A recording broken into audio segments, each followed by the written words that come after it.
Solidarity, brothers and sisters from COMP, Keep Our NHS Public, been fighting for the NHS for 20 years. Also, solidarity on behalf of our sister organisation, End Social Care Disgrace.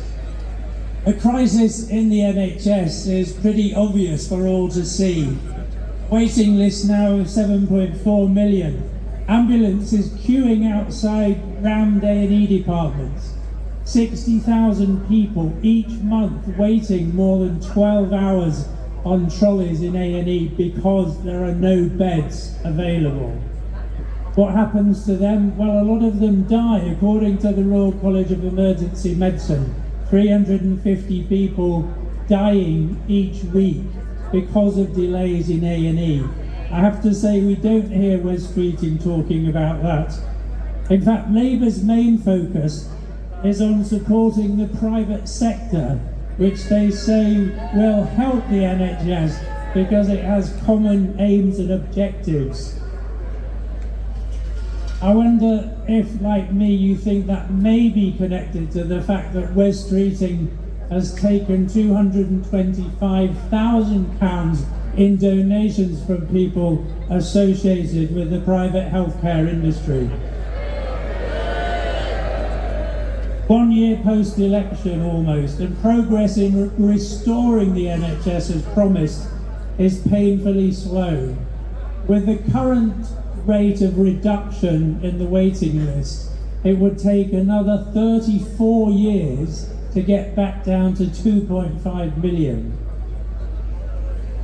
Only 10 years ago, let's not forget, only 10 years ago, the NHS ranked internationally as the best model of care in the world.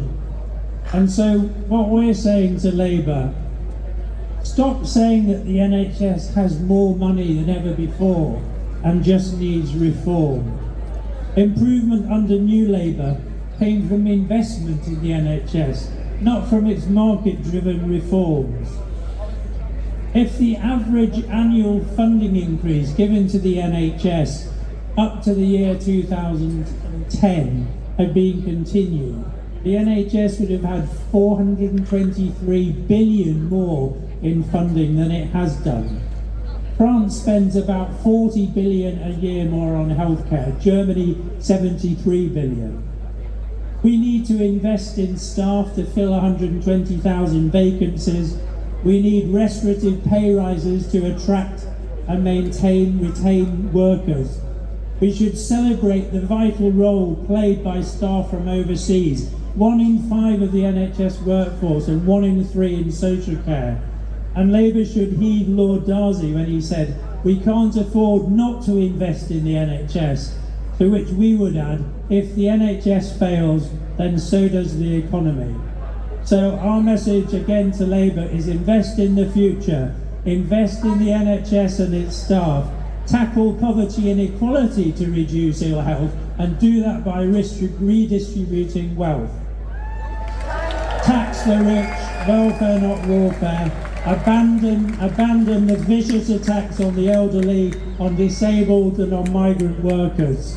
See health and social care not as a drain on the taxpayer, but as a crucial way of improving quality of life. And use your massive majority to make a positive difference. No return to austerity. And whose NHS is it anyway? Whose NHS? Our NHS. Whose NHS? Our NHS. Thank you.